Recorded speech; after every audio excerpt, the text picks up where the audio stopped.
trade imbalance burnout. Have you ever wondered what might be causing you to feel tinges of burnout? Your life's going well, you've got a promotion at work, the kids are succeeding in school and in sports, but there's something wrong and you can't quite put your finger on it. Perhaps the cause of your burnout isn't that things aren't going well, but instead you're making investments in people and projects and you're not seeing the returns you'd expect.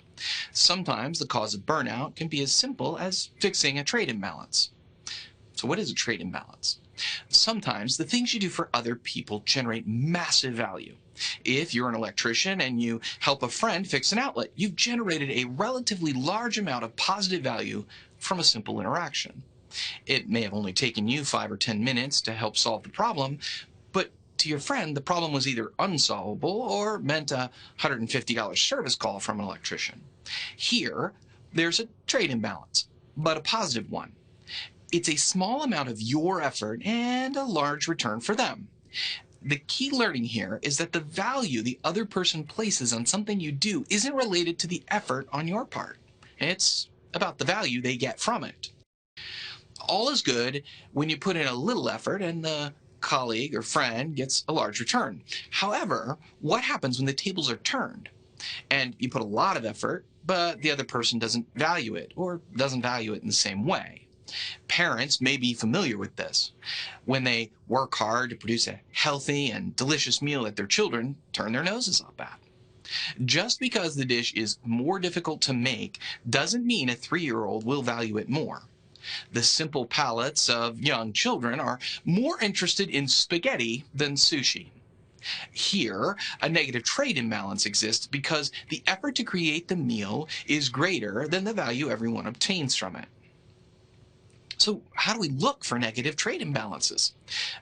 When we're feeling burned out, we can sometimes trace it back to situations and relations where we feel like we're giving more than we're getting. The first place to look is where we feel like we're using a large amount of energy and see if that energy is being returned. If not, we need to decide whether to disengage from that trade altogether or change the way we go about it.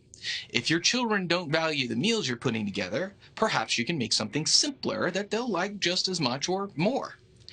And thus, you'll reduce the trade imbalance.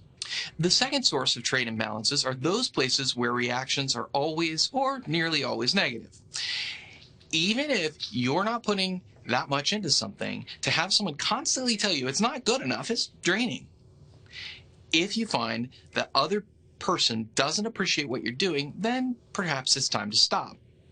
Finally, another place to locate trade imbalances is in those things that you do just because. Some of these just because items are really your self-care. They're what you do to fill yourself up. However, even these can become a burden when you're no longer enjoying them. Sometimes the trade imbalance is with yourself. You expect these things will bring you joy because they used to, but you no longer enjoy them. If that's the case, then just stop. How do we get to balanced trade agreements? It's time to enter into balanced trade agreements with yourself.